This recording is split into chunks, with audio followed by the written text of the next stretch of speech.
Assalamualaikum warahmatullahi wabarakatuh. Kami dari kelompok 1 ingin mempresentasikan hasil diskusi kelompok kami mengenai penghimpun dana.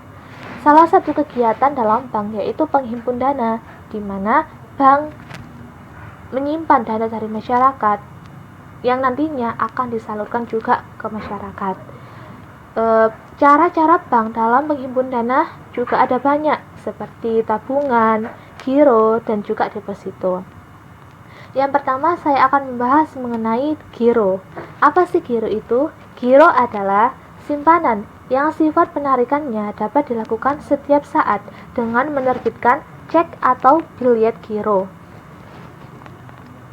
Untuk pemindah hukum, cek atau biljet giro tersebut digunakan untuk alat pembayaran. Giro di sini dibagi menjadi dua, yaitu giro wadiah dan giro mudharabah. Giro wadiah sendiri merupakan simpanan giro yang menggunakan akad wadiah, di mana bank ini boleh mengelola dana dari nasabah tersebut. Nah, hasil dari pengelolaan dana tersebut akan dibagi dua dengan si nasabah tersebut sesuai dengan ketentuan atau kesepakatan di awal. Apabila dalam pengelolaan tersebut mengalami kerugian, maka yang menanggung kerugian tersebut yaitu si banknya. Untuk yang kedua yaitu giro mudharabah, di mana giro mudharabah ini giro yang menggunakan akad mudharabah, dan di mana bank ini berhak untuk mengelola dana nasabah tersebut, dan hasilnya nanti akan dibagi dua sesuai dengan kesepakatan di awal. Untuk transaksi dari giro wadiah di sini, cara pencatatannya sebagai berikut. Seperti contoh, pada tanggal 5 bulan 3 tahun 2019, Bank Mukmin Syariah menerima setoran tunai dari Bapak Anto sebesar 10 juta untuk setoran giro wadiah. Analisisnya, setoran giro wadiah telah diterima sehingga dapat diakui sebesar nominalnya 10 juta. Dapat ditulis dalam jurnal kas pada giro wadiah rekening Bapak Anto, pada debit ditulis 10 juta dan kreditnya 10 juta. Seperti itu. Yang kedua yaitu tentang tabungan, di mana tabungan di sini merupakan simpanan di mana penarikannya tidak dapat dilakukan dengan cek atau biljet giro atau alat lain yang sejenis dengan itu, namun hanya bisa dilakukan dengan syarat tertentu yang telah disepakati. Biasanya tabungan itu bisa diambil menggunakan buku tabungan, kartu ATM, dan waktunya juga lebih fleksibel. Tabungan di sini juga dibagi menjadi dua, yaitu tabungan wadiah dan tabungan mudharabah. Di mana tabungan wadiah di sini merupakan simpanan tabungan yang menggunakan akad wadiah yadamana. Wadiah yadamana di sini tuh pihak bank boleh mengelola dana tersebut dan nantinya akan menghasilkan keuntungan seperti halnya dengan giro. Contoh transaksinya yaitu pada tanggal 1 tahun 2019, Bank Mukmin Syariah menerima setoran tunai dari Ibu Mulia sebesar 20 juta untuk setoran tabungan wadiah. Nah, untuk analisisnya, setoran tabungan wadiah telah diterima sehingga dapat diakui sebesar nominalnya 20 juta. Pencatatannya, kas pada tabungan wadiah rekening Ibu Mulia, kas di debit, sedangkan tabungan wadiah Ibu Mulia di kredit sebesar 20 juta. Untuk yang kedua yaitu tabungan mudharabah, di mana tabungan mudharabah ini merupakan simpanan tabungan yang menggunakan akad mudharabah, di mana untuk nasabahnya itu sebagai sahibul mal dan banknya sebagai mudharib. Contoh transaksinya yaitu pada tanggal 2 bulan 1 tahun 2019, Bank Mukmin Syariah menerima setoran tunai sebesar 25 juta dari Bapak Alif sebagai tabungan mudharabah. Analisisnya, telah diterima uang tunai untuk tabungan mudharabah sehingga dapat diakui sebagai tabungan mudharabah. Pencatatannya, kas pada tabungan mudharabah rekening Bapak Alif, kas di debit tabungan mudharabah Bapak Alif di kredit sebesar 25 juta. Selanjutnya yaitu mengenai deposito. Deposito merupakan simpanan di mana penarikannya hanya dapat dilakukan pada waktu tertentu sesuai dengan tanggal yang diperjanjikan antara deposan dan bank. Jadi deposito ini tidak dapat ditarik sewaktu-waktu, tapi nunggu jangka waktunya habis. Seperti itu. Deposito di sini tuh dibagi menjadi dua, yaitu deposito investasi umum dan investasi khusus, di mana untuk investasi umum ini menggunakan akad mudharabah al-mutlaqah, di mana pihak bank ini mempunyai kebebasan untuk memilih cara, tempat dalam mengelola dananya.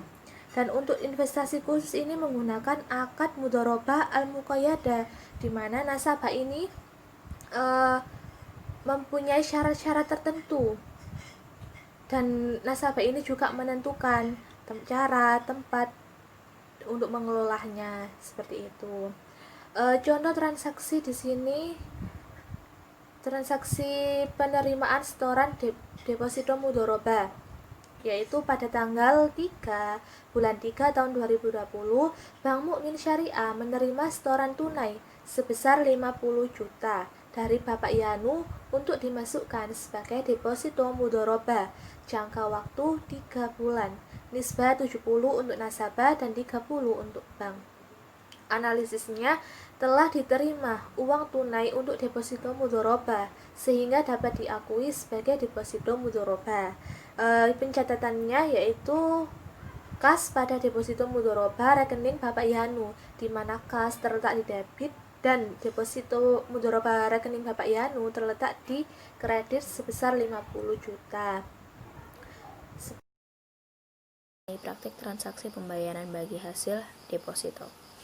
Dalam mekanismenya terbagi menjadi 4. Yang pertama, nasabah yang menitipkan dananya untuk diinvestasikan oleh pihak bank dengan menggunakan prinsip mudharabah mutlaqah serta menetapkan nisbah antara kedua belah pihak, di mana nisbah yang ditawarkan oleh bank yaitu 50% banding 50% dengan jangka waktu 1 bulan, 51% banding 49% dengan jangka waktu 3 bulan, 53% banding 47% dalam jangka waktu 6 bulan, 54% banding 46% dalam jangka waktu 12 bulan. Yang kedua, bank selaku pengelola akan menyalurkan dana tersebut untuk dimanfaatkan pada produk pembiayaan seperti modal usaha, jual beli, dan sewa menyewa. Yang ketiga, keuntungan dari produk pembiayaan tersebut akan dikembalikan kepada bank.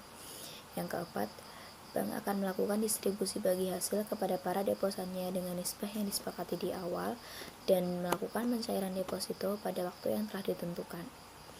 Yang selanjutnya ada rumus bagi hasil. Rumus bagi hasil sama dengan dana nasabah per 1000 dikali HI min 1000 dikali nisbah per 100, dengan keterangan HI min 1000 dibaca hasil indeks per 1000 adalah nilai keuntungan bank dari setiap Rp1.000 dana yang diinvestasikan oleh nasabah di setiap bulannya. 1000 sama dengan konstanta mutlak. Contohnya adalah kasus perhitungan deposito mudharabah pada Bank Muamalat Cabang Pembantu Ule Kareng, Banda Aceh. Pak Damar memiliki deposito nominal Rp100 juta dengan jangka waktu 1 bulan. Nisbah bagi hasil deposan adalah 50% banding 50%. Hasil indeks per 1000 yaitu 11,82. Maka keuntungan yang diperoleh Pak Damar adalah sebagai berikut. Dana nasabah adalah Rp100 juta, nisbah bagi hasil deposan yaitu 50% dan bank 50%. Hasil indeks per 1000-nya adalah 11,82. Maka bagi hasil yang akan diterima Pak Damar adalah sebesar Rp591.000. Setelah dipotong pajak 20%. Kita menjelaskan tentang praktik transaksi transfer, clearing, dan gaso. Transfer adalah perpindahan dana antar rekening dari suatu bank ke cabang bank sendiri atau bank lain untuk kepentingan nasabah maupun kepentingan bank itu sendiri. Pihak-pihak yang terlibat dalam kegiatan transfer, yang pertama nasabah, yang kedua bank penarik atau drawing bank, yang ketiga bank tertarik atau drawing bank, yang keempat beneficiary. Selanjutnya jenis-jenis transfer, Di sini jenis transfer dibagi ada dua. Yang pertama transfer keluar atau outgoing transfer. Yang kedua transfer masuk atau incoming transfer. Selanjutnya akuntansi transfer keluar atau outgoing transfer. Transfer keluar akan dilakukan setelah seluruh setoran efektif. Setoran transfer dapat berupa setoran tunai, pendebitan rekening koran atau giro, pencairan tabungan atau deposito, warkat lain yang disetujui. Setoran-setoran yang berupa warkat akan ditagihkan atau diinkasokan atau dikliringkan terlebih dahulu. Bila seluruh dana efektif, maka transfer dilakukan. Yang selanjutnya akuntansi transfer masuk atau incoming transfer. Transfer masuk adalah pengiriman uang yang diterima dari cabang lain bank sendiri atau dari bank lain untuk keuntungan nasabah sendiri atau penerima dana pada bank sendiri. Bank yang menerima transfer masuk adalah bank pelaksana atau derawi bank. Dan dalam hal menerima transfer masuk, bank akan membukukan sejumlah bersih yang menjadi hak beneficiary. Yang selanjutnya clearing. Clearing merupakan suatu proses perhitungan hutang piutang dalam bentuk warkat giral antar suatu bank dengan bank lainnya, baik atas nama bank itu sendiri maupun atas nama nasabahnya. Yang terpusat penyelenggarannya di suatu tempat dengan tujuan agar penyelenggarannya mudah, cepat, dan aman. Yang selanjutnya sistem clearing. Yang pertama sistem manual. Sistem clearing manual adalah sistem penyelenggaraan clearing lokal yang dalam pelaksanaan perhitungan, pembuatan bilet saldo clearing, serta pemilahan warkat dilakukan secara manual oleh setiap peserta. Yang kedua, sistem semi-otomasi. Sistem semi-otomasi adalah sistem penyelenggaraan clearing lokal yang dalam pelaksanaan perhitungan, pembuatan bilet saldo clearing, dan pemilihan warkat dilakukan oleh penyelenggara secara otomasi. Yang keempat, sistem elektronik. Sistem clearing elektronik adalah penyelenggaraan clearing lokal secara elektronik yang dalam pelaksanaan perhitungan dan pembuatan bilet saldo clearing didasarkan pada data keuangan elektronik. Dan selanjutnya inkaso. Inkaso adalah jasa perbankan yang melibatkan pihak ketiga dalam rangka penyelesaian tagihan berupa warkat-warkat atau surat berharga yang tidak dapat diambil alih atau dibayarkan segera kepada si pemberi amanat untuk keuntungannya. Dalam kaitannya dengan inkaso dikenal dengan adanya yang pertama bank pemrakarsa, yang kedua bank pelaksana. Jenis inkaso. Jenis inkaso ini yang pertama inkaso dengan warkat tanpa lampiran, dan yang kedua inkaso dengan warkat berlampiran.